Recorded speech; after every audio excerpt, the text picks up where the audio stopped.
The Brutalist is one of the biggest cinematic achievements that we've seen in a very long time. So here's how Brady Corbet made the 10-time Oscar-nominated film for only $10 million. Of course, if you haven't already, make sure to like and subscribe for more, but let's get into the video. So as I'm filming this right now, the Oscars are taking place tonight on Sunday, so I don't know how many Oscars The Brutalist ends up taking home, but we're gonna talk about how this movie was actually made for only $10 million. The Brutalist is a rare film to see nowadays, coming in at 4 hours, including the 15-minute intermission halfway through. It's an epic historical piece about a Jewish man, Laszlo, played by Adrian Brody, escaping post-war Europe to rebuild his life as a visionary architect, who settles in Pennsylvania, where he's picked up by a wealthy industrialist, played by Guy Pearce, who recognizes his talent. Within the first minutes of this film, you know what you're in for, a polarizing journey accompanied by great cinematography and powerful music. It opens with the film's credit, which is actually an Easter egg to VistaVision, the camera in which this film was shot primarily on, but we'll get into that later in the video. Putting the credits at the beginning of your movie is a form of respect to everyone involved, and even with all those credits, you'd think the budget was insane, but then you learn that the movie was only made for $10 million. Brady Corbet directed and co-wrote it with his partner Mona Fastvold. It was shot entirely on film, better known as VistaVision, a widescreen format developed by Paramount in 1954. The first English film to use this format was Marlon Brando's One-Eyed Jacks in 1961. Brady Corbet and now longtime cinematographer Lowell Crowley started talking about The Brutalist all the way back in 2018, but didn't start shooting until 2023. But during the time between 2018 and 2023, Corbet had sent references and images to his cinematographer. But things started to move quicker when production designer Judy Becker came on board, which put Corbet and Becker on trips to Hungary for inspiration. Then COVID hit, which slowed a lot of things down. But you might be asking, how did they actually get access to VistaVision? As stated, VistaVision was created by Paramount back in 1954, and really now is not a primary format for filming movies. It's used occasionally for special effects, but not used as much as it was for The Brutalist. Well, Corbet and cinematographer Lowell Crowley rented the VistaVision camera and lenses from Camera Revolution in London and got engineering support from Movie Tech, which is now Sunbelt Rentals, and Vision Team, now Vantage Vision. The camera they used from London was from the 70s, which made it technically challenging because the equipment had been dated. And on top of all the technology being dated, it's also a very clunky camera. It was filmed on 70mm, so the film had to be horizontal on the camera rather than vertical. There were only a few moments they used other cameras like the RE235 35mm camera because VistaVision was far too clunky and heavy for handheld shots. But even though the film was shot partially on digital and 35mm for intricate shots, it was shot primarily on 70mm VistaVision. But as a visionary of a director that Brady Corbet is, he wanted a full 70mm print of the film, which of course would be expensive to do, but it was a choice that would go on to become one of the best decisions the film had made. Cinematographer Crowley was told the film was 4 miles long and weighed 270 pounds. Corbet's thought process was, if you're there for 3 to 4 hours, why not make it the most theatrical experience as possible? Just saying, I saw this movie entirely in 70mm and it was 100% worth it. I had actually never seen a movie in theaters that had a intermission halfway through, and that was such a jarring experience. Being able to leave the theater, go to the restroom, get more snacks, and then coming back to finish the movie was an experience unlike anything that I had been a part of before. So yes, that probably was the best decision that they could have made for this movie, making 70mm prints, and they got help from A24, Universal, Focus Features to make 35mm and 70mm prints. But that's just how they shot the film. A major part of this film was how it got funded.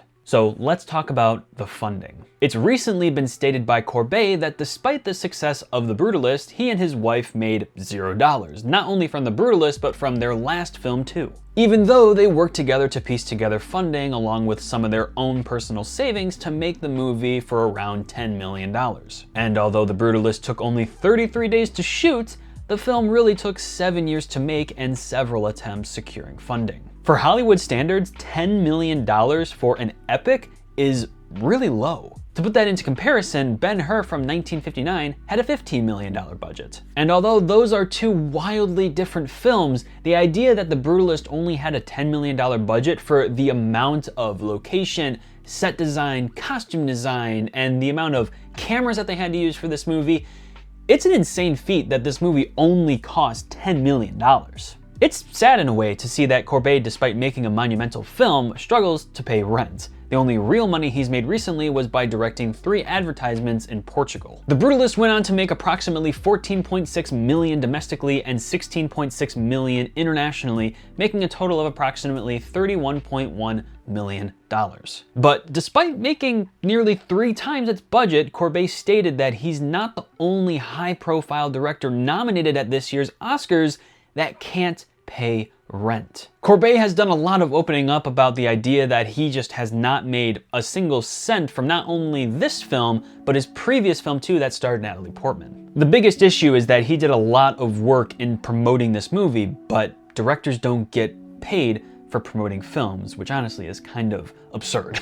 But now let's move into debunking the AI usage in this film. Now yes, the AI usage in The Brutalist has been a conversation for the last couple months now, especially in its award race. It has been a huge topic as to how authentic and how bad of the AI usage that was in this movie, but I'm here to talk you through what the AI usage actually was. It was revealed by the film's editor David Yankso that they used Ukrainian software company Researcher, which specializes in AI voice generating tech, to make Felicity Jones and Adrien Brody sound more authentic in the Hungarian tongue. Yankso, who is a native Hungarian speaker, said that he fed his own voice into the AI model to help Jones and Brody's character tricky Hungarian dialect, but they were very careful about keeping their performances. Which, to clear the air on some of that AI usage, is that the AI usage wasn't an attempt to change the performances. It was just an attempt to really fine-tune the Hungarian language, which we'll talk more about in a second. Yankso also stated that even with Adrien Brody's Hungarian background having a Hungarian mother, that it is not an easy language to learn.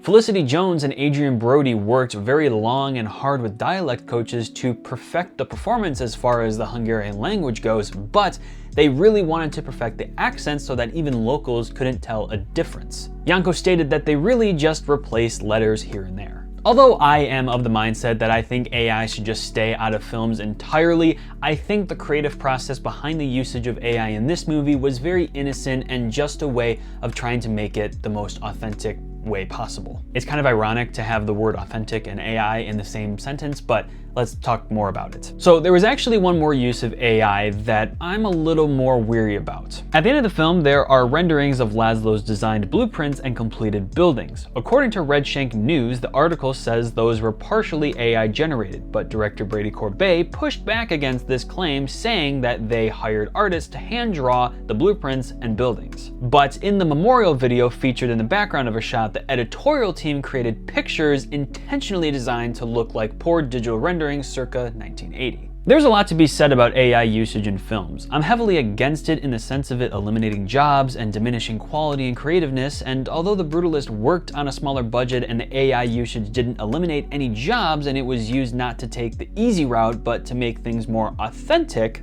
I think people may be overreacting about how much was actually used. It's not like they used it how a particular soda brand used it to make an entirely AI-generated commercial. There's levels to AI usage, and I think all levels set a precedent that it's okay to use. I don't know, what do you think of the AI usage in The Brutalist? Let me know down below.